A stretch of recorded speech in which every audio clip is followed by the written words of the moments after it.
Good evening and welcome to this week's episode of Sunday Night Live, your favorite automotive show where we talk about all those things that improve the customer experience at your dealership. Because a happy customer keeps coming back and they bring all their friends, coworkers, family members, you name it. If they know them, they'll bring them to your store. And every week I bring on the experts that share with us what they've done or what they currently do to help you get better at what you do. Because sometimes, a problem may seem insurmountable to one person, but then you talk to somebody else that's already been through it. And for them, it's not a big deal. So this week, we have Mr. Larry Feldman with us from Career Changers USA. Welcome to the show, Larry. Well, thank you so much for having me, Paul. So let's see here. I need to make sure that this is actually streaming because this has not been without issues. Sometimes we're streaming, but we're not necessarily streaming. So hopefully that's the case. All right. Why don't you introduce yourself? Tell us a little bit about your background and how you got to where you are now. Sure. I was a salesman. I became a dealer at the same store. When we sold the store, I helped somebody recruit and train. Wasn't really happy with their methods or their sincerity. So I started my own company, Career Changers USA, in 2012. For about 4 years, I would basically go to dealerships, interview people that I set up for interviews, train them, and they decided who they wanted to hire. That evolved into me also coming into dealerships and just doing training, having fun. And then somebody said to me, Larry, we've got 20 salespeople at this store. You hired and trained 15 of them, and the top 10 are all your guys. Can you get me service personnel? So, of course, I said, well, no problem. I had no idea if I could or I couldn't. But long story short, I called my local headhunter. I found out what they wanted, which I thought was crazy because you don't have the same longevity today that you did 20, 30 years ago. So I shortened my price. I called the guy back. He said, that sounds awful cheap. It's my problem, not yours. And I'm now in 300 dealers across the country and even a couple in Canada. I find service techs, any body shop personnel, advisors, any position you can imagine, from sales manager to salespeople, from controllers to title clerks. And that's it. I'm having a lot of fun, making a lot of friends, and that's it. Well, you said to keep it concise, Paul. I'm trying. It's not easy. No, I love it. I love it. Shut up. We have Russell B. Hill. Well, hello, Larry and Paul. Cannot wait to hear what is on tap for tonight. Welcome, Russell. Hey, Russell. Every store I walk into, they always ask the same thing. We need techs, we need salespeople, we need everything. They always need people. And the funny part is the other side of the equation is that while they need them, how they get them is oftentimes suspect. So what I do is I mystery shop stores. I mystery shop stores on the retail side because I want to know, if I'm consulting with a dealership, I want to know what is their process. If a customer engages with your store, how do they respond, if they respond, and is that something that's going to bring them a sale or not, or a customer in service, whatever the case may be. And what I find interesting is that I also shop the back end of the store.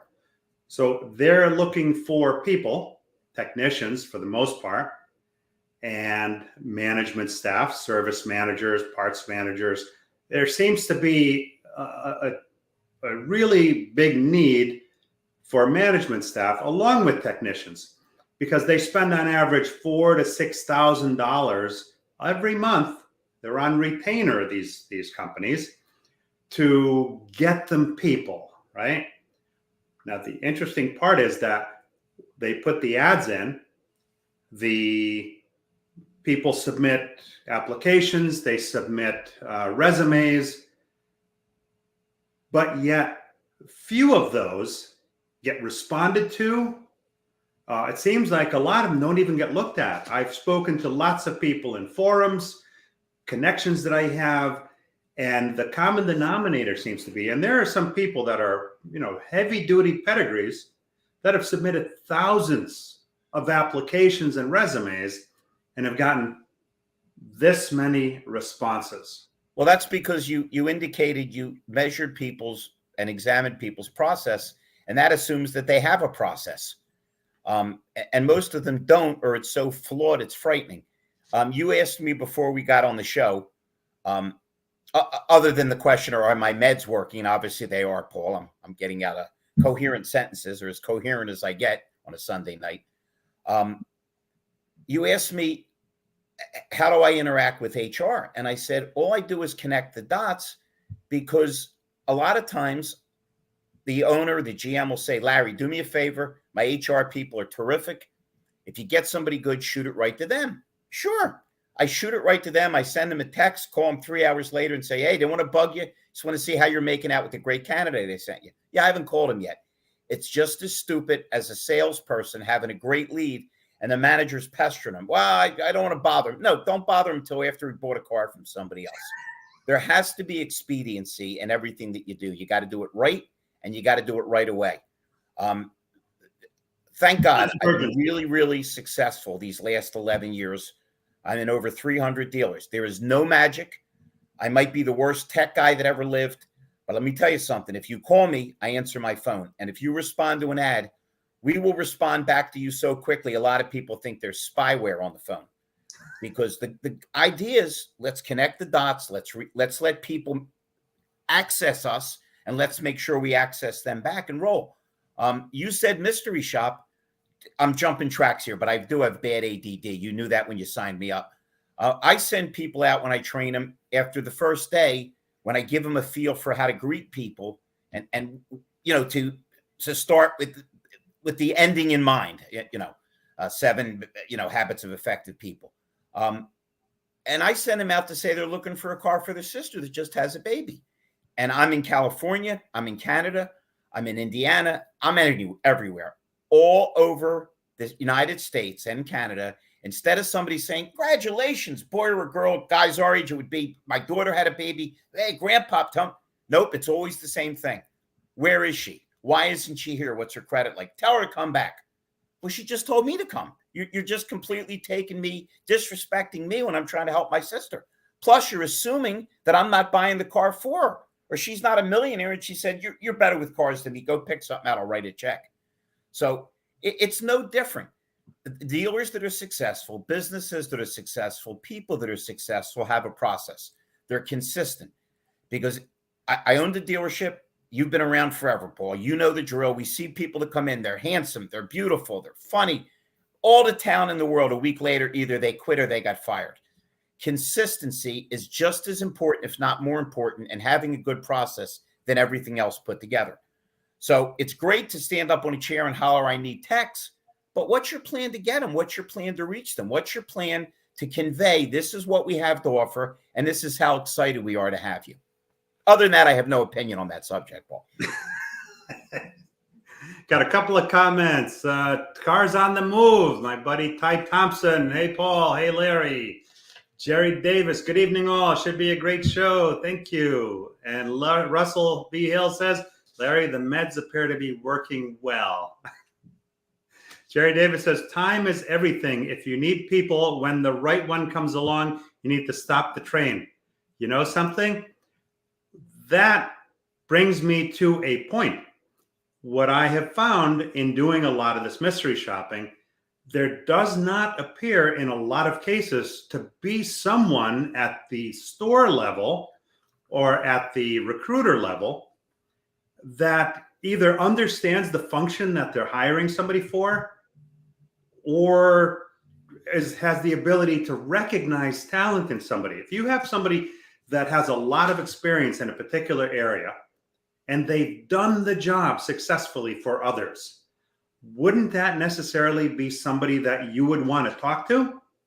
Well, not only that, your point's 100% well taken, but let's go one step forward. I get guys that say to me all the time, well, I wanted more experience. Well, you're back to the chicken and the egg argument. How the hell's a guy going to get experience if somebody doesn't take a chance? And if you hire purely for skill and experience, you're making a huge mistake, because the thing that's the most important, I'm on my soapbox, please forgive me, that's most important is attitude. Yeah. I mean, if you got the best mechanic in the world and he's a chronic complainer, this sucks, that he's bitching, he's no good. I don't care how good he is. On the other hand, if you've got somebody that wants to learn and be part of a team, that's it. But the problem is not everybody wants to take the time to say, you know what, let me sit with the guy. And the guys that do that, again, run the more successful stores, have the more successful, happy teams, because you've got, and again, everybody says, oh, we're a big family here. Well, okay, well, a lot of people can't stand their family. That's why there's so many arguments on Thanksgiving when your drunk uncle starts a fight in front of the TV while the football game's on. Yeah, they kiss you on both cheeks before they whack you in the back of the head. That's an Italian thing. I'm Jewish. Let's keep it straight. It's Sunday night.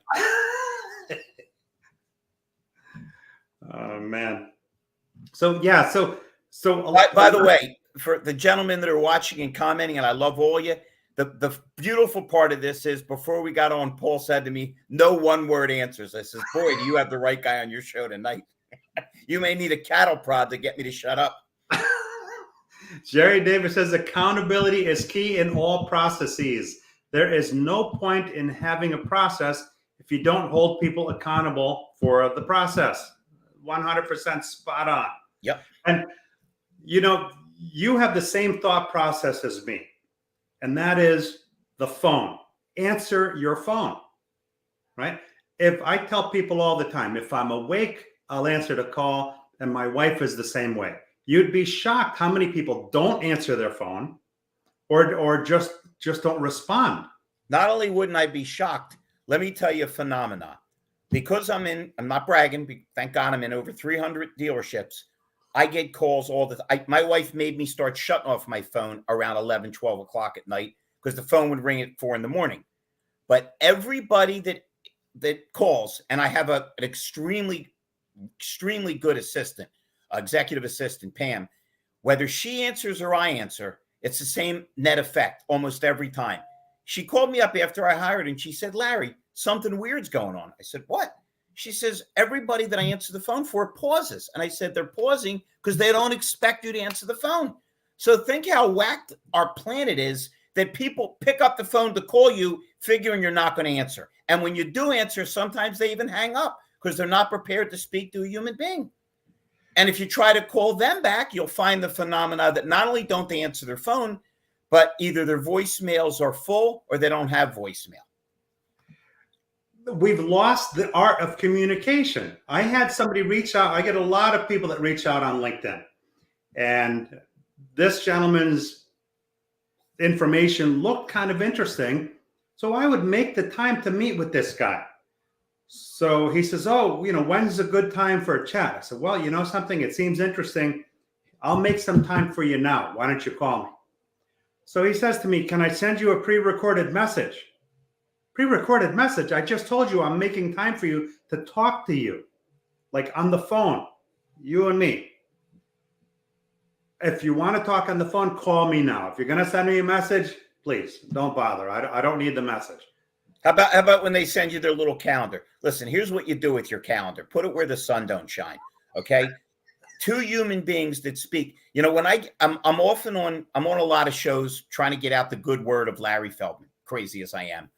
And when I get on with a lot of tech people, and everybody's better with tech than I am, but when I get on with a lot of techs, I remind them that it's still the people business, and that even the nerds don't like it when they call a place and they get 5 different phone prompts and then they get hung up on, or they get put to a call that's an answering machine.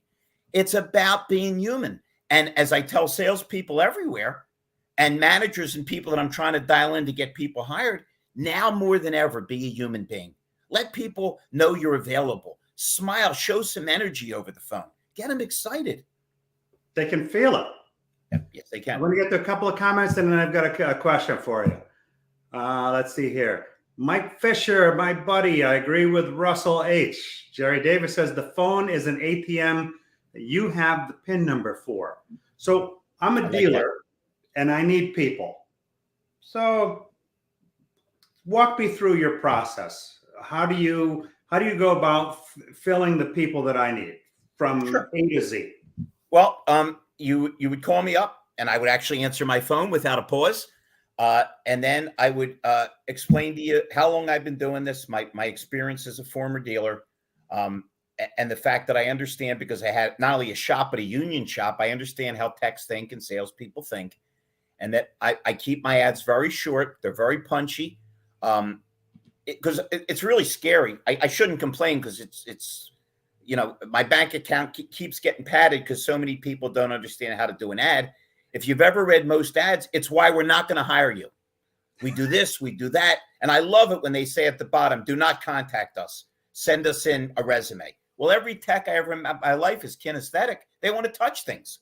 Yeah. So I just explained, if you want to do this, I'm going to do everything humanly possible to get you people.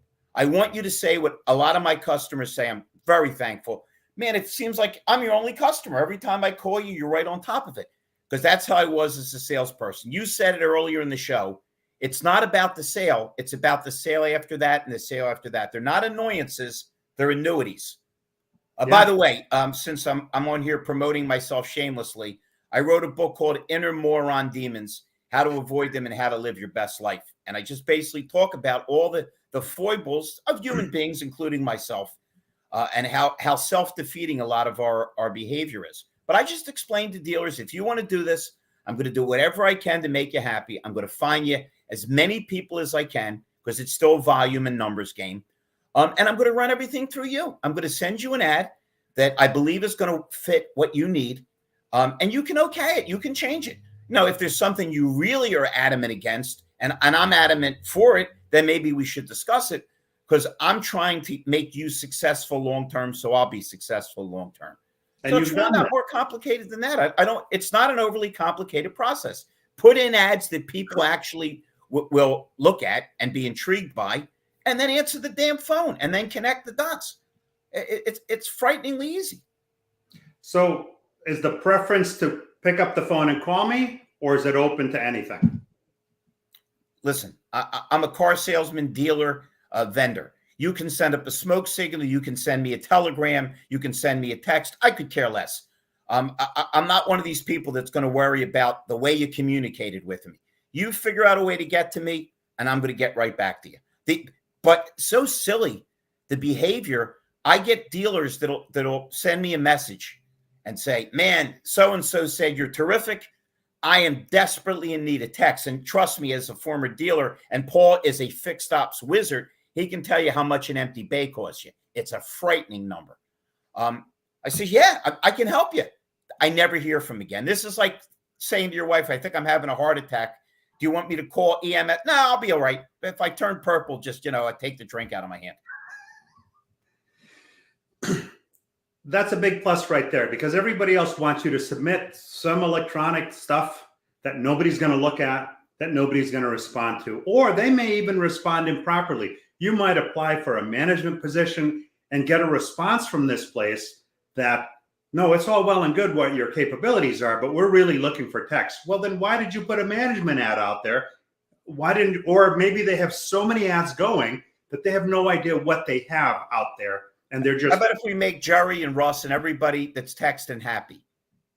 Inspect and expect. If you're not on top of your game, if you're worried about if you're not checking it out yourself, you're done. You're done. It's scary how disconnected a lot of these dealerships are. How service doesn't know what sales doing, and sales doesn't know what service doing. One of the things, again, it's amusing. I'm not complaining. Let me take a quick drink. One of the things that's always made me kind of chuckle, and it doesn't frustrate me, I swear, I just chuckled through it. Dealer will contract me, send me a nice big check, God bless them, and I show up at the store, and the manager's like, oh, you're here this week? You would think the first thing the owner, the GM would do would call up and say, we got Feldman coming, make sure we do this, make sure we do that. He may want you to interview on Wednesday or Thursday. Nope. Lack of communication is brutal, and you might have had an excuse in the dark ages. Right. But when you consider how easy it is to reach people and disseminate information, to not communicate now, you have to have fallen out of the stupid tree and hit every branch on the way down. No joke. So you put the ads in a week before you go to the store? Let me separate them. I've got a couple. did a couple really big jobs this month. I got a couple even bigger ones coming up next month for sales recruiting. And what I'll do is the week before, the Tuesday before I go in the following Monday, I'll start advertising for salespeople. You know, what the potential is, what we offer. Myself and Pam will line everybody up. And Monday and Tuesday of the following week, I will interview them. And if they look like they have ambition, if they look like they have desire, I'll invite them to a crazy, and I am crazy, but informative training class where I'll try to convince them that they're going to be dead one day. And while they're alive, they need to be as productive as they can, as happy as they can, because you only live once, okay? And then make them understand that if they run this like a business within somebody else's business, not only how rich they can get, but what a great opportunity. A lot of young people younger than me and younger than you, we're roughly the same age, I'm sure. I want to own my own business. Well, isn't this better? Here's your own business with no debt service. How great is that? No investment other than your time. Yeah. But listen, a lot of them quit after 3 days. So I guess their time was much more important than getting rich, you know? They can always go to McDonald's. Time flies while you're making fries, you know? So you put the ads in, you've responded to them, you've spoken with them. Now you're in the store. They come in, you interview a pool of people. You select from that pool of people those that you feel have the most potential, and then you have a training class. No, I select anybody that has any potential, because unfortunately, some of the guys, as we said earlier, are ladies that come in that look dynamite, don't last 2 days. And sometimes people come in and they don't look like superstars, and they work for 20 years and make themselves and you a ton of money. I'm looking for character. I'm looking to see their attitude. I'm looking to see how willing they are to learn, how willing they are to have fun. We said it before we got on the air. If you're not having fun, why show up? Right? I love to quote Thoreau, because our school systems are so screwed up, they don't teach them anymore. Most men, and certainly I don't want to offend feminists, most women lead lives of quiet desperation. Not too happy with their family, with their job, then change it. It's your life. Now, when you're recruiting for sales, when you're recruiting for service people, when you're recruiting for controllers, just different verbiage, same type of ads? The verbiage changes depending on what I'm looking for. The verbiage could change depending on the region. The verbiage could change depending on what management wants me to convey. But again, it's just, I'm not giving away any state secrets. I never worry about somebody trying to steal my format, because my format is based around my energy. And it's so funny. Do you know Scott Trainer, Paul? Yeah. Okay. Scott runs into a fixed ops guy in Florida, and he says, "Hey, I ate dinner with your buddy Larry Feldman." And the guy turned to him and said, "I never met anybody with more energy." What a nice thing to say. He didn't say I was tall, because I ain't, or handsome. Depends on if you ask my wife or not. He said, "What kind of energy?" If you don't have, could you imagine if you started asking me questions and I went, "Well, I'm so glad that you asked me that." It's about energy. It's about getting people excited. Get them excited. Get yourself excited. Yeah. Jerry says, there's no reason fixed and variable don't know what everyone is doing. There is zero reason for lack of communication. You can't teach personality. Hey, Jerry, act like you're not here, Paul. I'm talking directly to Jerry. Jerry, one of the things, Paul's an absolute fixed ops expert. I'm not, but I did have a store and I did have a body shop and service. One of the things that dials right into what Jerry's talking about is, peripherally, is when they say, "Hey, would you spend a couple minutes with service?" Sure. I love to walk up to the operator and say, "Hey, when you answer the phone and they're looking for a manager or an advisor, whatever, what do you say?" "Oh, I say, let me ring him," and I put him through. "Would you try something for me?" "Sure." Say, "Let me see if he's available." If he's available, put him right on. If he's not, say, "He's with a customer. Is it okay if I put you through to his voicemail, or would you like me to take a message and I'll have him call you back?" Doesn't sound like much. It's all the difference in the world.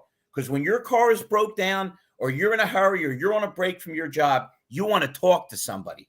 And I'm flashbacking horrible things from my sales experience. I used to, and there's plenty of guys watching the show that feel the same way I do. I always tried to pick up and drop off my customers' cars when I could. And I always tried to make all their service appointments. I wanted to be their guy. I wanted to be as indispensable as I could be. And I'm not beating up my service department. They were great guys. But I cannot tell you how many times I would go back there and say, this is Mr. Jackson's car. In this case, I didn't leave him my car. He absolutely has to pick up his son by 3. So just do me a favor.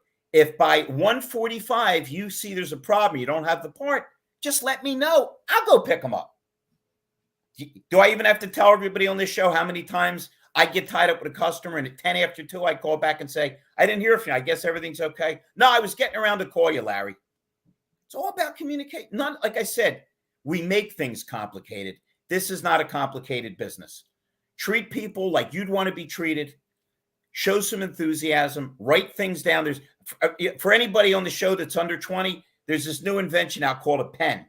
It's a lot more effective than typing into your iPhone. And just do it right. And hopefully, Jerry, that made plenty of sense to you. At least I hope it did. From your text, you seem like a pretty cool guy. It seems as though the insulation, right, between the employees and the people wanting to come in, there's too much insulation. What, to your point, let me see if he's available or she's available. I'll put him through right now, right? More often than not, it goes to the voicemail to nowhere, right? Yep. The message is left. Nobody calls back. What was the thing you said before you called up? You know, there's something wrong with the car. There's bodies in the trunk and nobody calls you back. Paul, you keep referencing your experience. Do you know why Italians don't like Jehovah's Witnesses, Paul? No. Italians don't like any witnesses. If you'll call me off air, I can make that joke a lot dirtier. I just don't want to get you shut off while you're in the middle of the show. Man, I like you from minute one. I'll be honest with you. From minute one. And I liked you from minute one because not only are you a smart, good guy, but when I reached out to you, you reached right back to me. And I'm always grateful when people just take a minute because just like you, just like the other folks that are nice enough to watch us tonight, it's just crazy how we just insulate, like you said, ourselves, how we put walls up. Talk to people. Just right. Make it clear I'm here for you. It's easy. Hey, the only reason I'm on this show, and I'm very grateful to be on, Paul called me. He says, "What, are you in town?" I said, "I am." He said, "Could you be on my show?" I said, "I'd love to." Now, if he didn't call me, and if I was like the dopes that don't answer their messages for 3 days, would it be a little hard to be on the show if I didn't answer the call till after the show was over?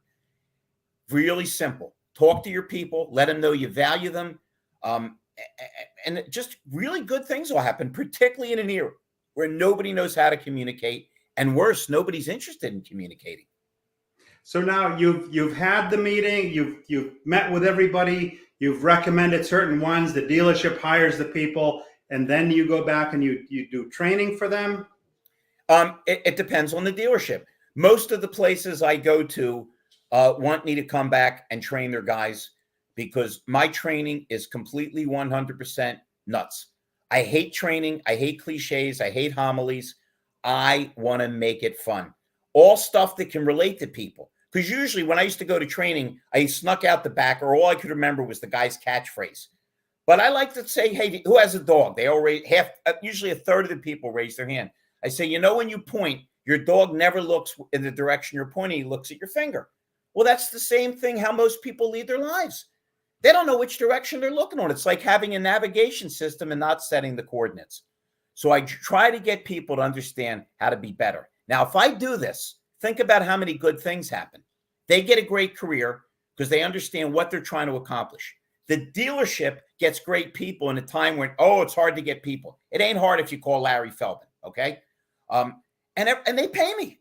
How cool is this? You got a great job. The dealership got good people, and they sent me money. And then when they need people again, they call me.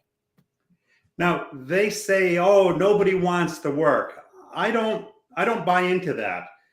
When you put ads out, do you get a few responses? Do you get a lot of responses? What's the general sentiment of the availability pool that's out there? Yeah. listen, the fact that no, quote unquote, nobody wants to work, that's great. And you know why that's great? That means the people that do apply, and I get plenty of them, really want to work. You don't want the guy that's just clicking the button so he can tell unemployment, I applied to 19 jobs this week.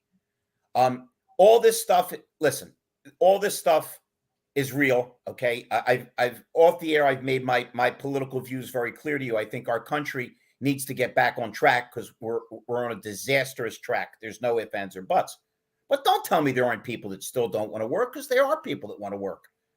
But you've got to show you want them to work, and you have an environment that they want to go to. You know, listen, how dumb do you have to be? And I'm sorry if I'm turning off any of my dealer buddies. I'm just laying it out there. How dumb do you have to be to expect people to come to work for you when you haven't invested in your people or explained how important it is to keep your customers happy when it costs $500 to get them to walk through the door? So they apply and they look on your thing and see there's 19 bad reviews. Why the hell would I want to work there? Right.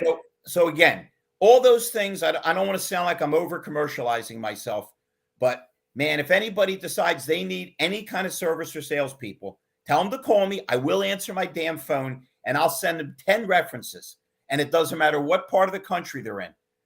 Wherever it is, I got dealers that swear by me, and they don't swear by me for any reason other than I get the job done and I care and I want more of their business. Again, I'm quoting my own book. They're not annoyances, they're annuities. The takeaway here is there are people looking for work. Answer your phone. If you're going to put an ad out, answer your phone and talk to them. I got a couple of comments. Let's see here. Jerry, I saw it too. The guy says, why is Larry so so low key? I don't know. It's my nature. That is huge. There are managers that run and hide when problems arise. We need to be in front of the problem. Once we get behind it, we send stupid. Can I, whoever said that, I love him. Can I expand on it? Yes. Run to the problem. The best way to ever get rid of a problem is run to it. I got salespeople that I just trained that said, what do we do about the interest rates and the lack of cars? I said, you run right to it. Well, how do we do that, Larry? Walk up and shake their hand. Welcome to, I'm Larry Feldman. Here's my card. Can I write your name down? I'm still carrying my 3x5 cards. I don't want to forget your name. I'm terrible with names. It's important to me. And listen, let me say right up front to you that you may have seen a lot of things on the media about lack of cars and interest rates. All I'm going to do is try to make you happy. Run to the problem. You know, we're not little kids where you break a lamp and you cover your eyes so nobody can see the lamp's broken. 100%, man. He says, I have to solve more issues just by talking to people. And people want to work with you, just need to take care of them. Freddie said that? Jerry Davis. Does Jerry? I don't know. Does Jerry work at a store? Does he own a store? What's he doing? No, he's a service manager. Hey, Jerry, you sound like a great guy. I'd love to meet you and work with you. If you need people, call me. If you don't need people, drive recklessly and run a couple over. I'll be glad to come out and help you. Hey, we have to be proactive sometimes, Jerry. Jerry said, no, Freddie said the old ways are dead. Today's techs don't take the crap. 100%, man. And Mike Fisher says almost 70% of U.S. workers plan to leave their jobs in 2023. Wow, that is a startling statistic. 7 in 10 plan to leave their jobs. It's okay because I'm planning to have Biden and Kamala leave their job in 2024. Freddie, and we are not a political show, Larry. No, I don't know if I said that. I just was mentioning it. Tourette syndrome. It just spilled out. No, that was the other Larry. That was what was the name of that Larry? The guy for Seinfeld guy. Yeah. Listen. He fired the chef before as more than one Larry. My late father said, Larry, I love you, but if I had two like you, I'd shoot both of you. So I'm a little sensitive about the multiple Larrys. No, he's opening a restaurant and he fires the chef and he hires this other guy. Turns out the guy he hires has Tourette's.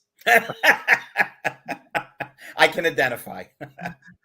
Freddie says they want an environment that gives a damn about them, someone who will meet them on a professional and personal manner.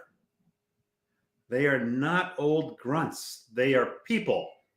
Happy workers produce. I never met Freddie, but Freddie, I love your attitude. That's exactly right. Put your arm. Listen, Freddie, at some point you look like you're dressed nicely. You're probably a manager or a servant, whatever you are.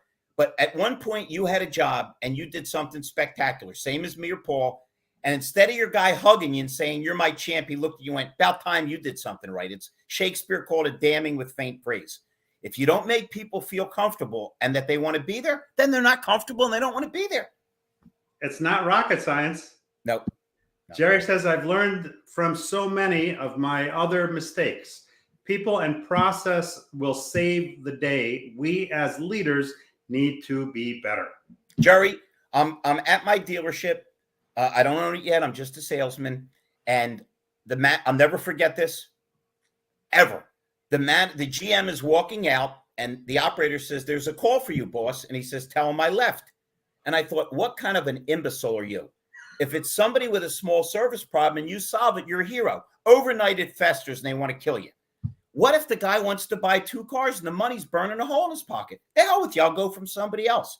So I'm with you 100%. You learn as much from the bad stuff, maybe more than you do from the good stuff if you're paying attention. I've walked into stores on the last day of the month in the afternoon where there were tumbleweeds blowing across the showroom floor.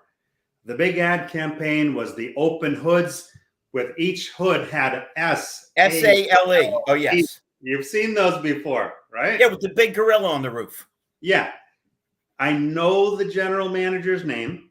I know what he looks like because I've done my homework. I walk in, I ask for that person. Just let me see if he's available. I see the receptionist walk to the guy's office. I see her talking to him. Let me guess. He's in a meeting. Listen, this just happened to me in Florida. I won't say, well, it's okay. I won't even have to mention it because the guy got hired and he's terrific. I sent him out to mystery shop with, my sister just had a baby. And the guy's looking at his watch as he walks up and says, "I'm sorry, we're closing in 10 minutes. So he said, "Larry, that really seemed wrong to me." I said, "You have no idea how wrong it was. How about if he walked up to you and said, 'By the way, sir, welcome to, we're supposed to close in 10 minutes, but the heck with it. You're here, I'm here, whatever you need, you got it.'" You make the guy feel like $1 million. Now he may turn to you and say, "Well, I don't have that much time, but thank you so much." Or maybe you stay an extra half an hour and you sell a car, because the scary thing is these idiots that say we're closing probably haven't even sold a car that day because they're clock watchers. Larry, I can't tell you how many times it's 9:10, 9:15, and I'm at the gas station filling up the tank while I'm pulling a shrink wrap off the car for the spot delivery. And those people came back with their family, their friends, their coworkers. And wait. You gassed up the car and pulled off the shrink wrap. Listen, Jerry Russell, anybody that's looking for a dynamite lot porter, I got this call, Paul Meijer. He doesn't care about the time. He's great with shrink wrap. He'll gas the car up.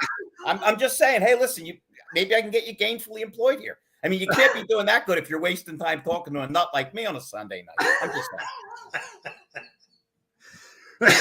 saying. Robert Migliaccio, always in a meeting. Ha ha. Yeah, always in a meeting. It's chronic ailment. And by the way, I've offered managers $100 cash. I'm an old car guy. I always carry around a couple hundreds. I say, "Listen, I'll give you 100 cash. All I want you to do is stand up in the meeting and say, 'I don't think we've wasted enough time on this. Let's go another hour.' Because tell me who has meetings that aren't too long. Here's what we're going to talk about. Let's do it. Let's roll. Any suggestions? Great. Let's go out and sell some cars." Or the one I used to love, there'd be the Saturday meeting. The customer would come in and the manager would say to the receptionist, "Tell him we're in a meeting." Tell him we're in a meeting. What are you, nuts? I walked out. I used to sit in a manager's meeting. I'm not making this up, when I was a salesman, because I was extremely productive and I wasn't a jerk. At least I hope I wasn't a jerk. And the owner's banging his hand on the table. "I'm spending a fortune to get people in. I want every customer treated like a king." I swear to God, I'm not making this up. The operator knocks on the door. There's a customer looking for Larry. And the owner says, Tell him to wait. I stood up and said, you can fire him if you want. I'm not listening to you tell me treat people like kings, and now we're keeping them waiting. It's we're not looking in the mirror. We forget what our purpose is. And once we forget what we're trying to accomplish and set our navigation coordinate, and remember, when we're pointing, what direction are we pointing in? We're lost. It ain't about you. It ain't about me. It ain't about the dealer. It's about the customer. Because inevitably, if the customer, right, Sam Walton, the most important person in the dealership or in any business is the customer. Because if they stop shopping, if your cousin ran a Pontiac dealer, tell me what he's running now. There is no Pontiac. It's about the customer. And if your attitude is, listen, Paul, I outsold everybody. If I go back on the floor, I outsell everybody again. A, I'm crazy. B, I have a lot of energy. C, I hate being bored. Everybody that ever got out of the car is like, I'm selling them. And the idiots I work with were judging them. The car's too old. It's too new. He's probably wasting time. It's all about our attitude. Yeah. Let's see. Jerry says some managers think that all people other than them are stupid. Leaders make that person a customer for life. And Freddie says, Larry Feldman, we're all a little nuts in the car business. Yeah. Well, yeah, but understand, it's better for it to be a pre-existing condition than to let them make you nuts. Jerry says, ego has killed more careers than it's helped. And Freddie says, people ask me how I got in the car biz. I tell them I had the car dream. Oh, I love it. I love it. Awesome. Hey, Paul, you've been around forever. Do you remember this circulated in dealerships in the early 90s? I was just getting started. It was like a mock Dear Abby ad. And it said, Dear Abby, I am about to get engaged. My brother went to jail for killing 2 people. My father has a DUI, and my other brother is a car salesman. Do you think I should tell my fiance about my brother, the car salesman? The negative connotation is there, and it's the best news ever, because nothing is stronger than when a negative is overcome by a positive. Yeah. What a great opportunity, right? Nature abhors a vacuum. I'm looking for somebody that'll treat me right. Here we go. That's why I tell people, never say to any a customer, how's your credit? What you say after a couple of minutes is the truth. Hey, while we're looking, let me get some basic information. Let my guys start beating up the banks. And the only reason I do that is you don't want somebody driving a $50,000 car and selfieing themselves, and then you find out he's approved for $20,000. But again, it's how you address it. It's how you make people feel. If you care about people, you want them to feel good. You don't want them to feel demeaned or beaten up. You never want to roll your eyes at anybody. It's how people are treated. You hit it right on the nail, right on the head. We tried a new restaurant last night. When I made the reservation, apparently the person that took the reservation down never wrote it down. So when I called to modify it, our friend ended up joining us. Okay. There was no record of the reservation. I was pissed because I know it's a new place. It's going to be busy. And I had my heart set on dining there last night. They fixed it. We go there. They seat us right away for our reservation. And they come over and they say, listen, everybody, from the owner to me, apologize for the experience that you had in making your reservation. We want to make it right for you. We'd like to offer you the first round on us. I wasn't expecting that, right? The place just opened. It's been open a few days. That's it. The place was mobbed. A lot of places would say, hey, you know what? Yeah, but here's the deal. You look healthy to me, Paul, and I believe your life expectancy is going to be about 50 more years. And the whole 50 years, as long as you're cognizant, you'll be telling that story. Because they took what could have been a negative and made it the all-time positive. We're right back to where we started a half an hour ago, where your guys all said, and we agreed, run to the problem, not away from it. Yeah, right out of the gate. So what might have started off bumpy, they completely erased everything right out of it. And as far as the liquor being served, this explains your demeanor on this program. Guys, forgive him. He was drunk enough to invite me on. What are you going to do?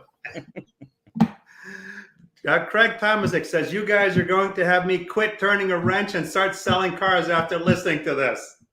And Jerry says, you got nowhere to go but up. Automotive dealerships is the only place you can potentially have unlimited income if you work harder than the ones around you. The only thing is you need a passion to help people. Man, it's the best business. Yep. And Freddie says, again, you're running your business within somebody else's with no debt service. You're in partners with a millionaire, and if the guy's got enough dealerships, a billionaire, and all he wants you to do is split the profit. It's a great business. Freddie says, Jerry Davis, right on. Well, that takes us to an end of another show. Larry, it's been fun. For me too. I appreciate you so much. And any, by the way, I'm not soliciting, but any of you guys want to reach out to me, I'm on LinkedIn. Just, man, if you invite me, I'll jump on it quick if I can ever help you with anything. Doesn't have to be money involved. Any suggestions, any thoughts, a 5-minute pump up call, just call anytime. I love to meet new friends and talk to people. The phone number they should call you. 215-407-5174. Let me give it to you again. 215-407-5174. Larry, you're a lot of fun, man. It was a pleasure being on. It was a pleasure seeing all the comments and all the cool people out there. Thank you all. Thank you so much for having me on. Jerry says, great fun, guys. Thank you. This has been very enjoyable. Larry, stay on a moment while we sign off here. Thank you for supporting the show, those of you who watch it live and those who watch it on the replay. If you see value in what we discussed here today, or if it was just fun, by all means, share it with somebody that might be looking for help. Because I have a feeling this Larry Feldman guy, I have a feeling that he could help you. So thank you. Have a safe and successful next week. And we'll see you next week on Sunday Night Live.